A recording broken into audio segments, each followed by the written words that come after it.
Hi, I'm Dr. Shilpa Malipatil, Managing Director and Gynec Laparoscopic Surgeon at Sadbhava Hospital. Hi, I'm Dr. Sanjana Devamani, Consultant Interventional Radiology. We recently had a very challenging case which we managed at our hospital. She is a 56-year-old lady who presented with heavy menstrual bleeding. And on examination, we found a very large fibroid in the uterus. And also, she is a known case of stroke and the left-sided upper limb and lower limb weakness.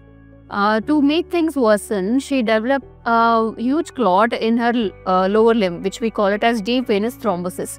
So in such situations, we have to start her on anticoagulation, that is blood thinners. But because she is having heavy menstrual bleeding, that would again worsen the bleeding. So then with our good team of doctors like interventional radiologists, physician and cardiologist, we all discussed about this case, and then we thought of inserting IVC filter. So in such a clinical scenario, once there is a clot in the left lower limb, it has a tendency to dislodge and get into the lungs or heart. This may land up the patient into pulmonary embolism, which may be life-threatening. So for her, what we decided to put a device called IVC filter preoperatively.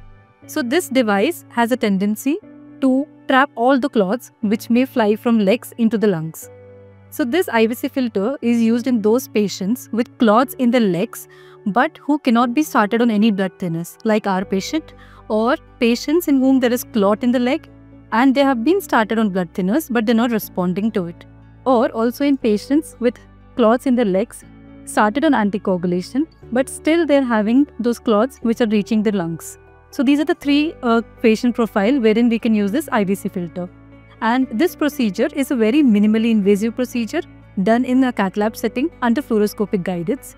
We do it either by taking a puncture in the neck vein or the groin vein. So after inserting IVC filter, the next day I did a total laparoscopic hysterectomy.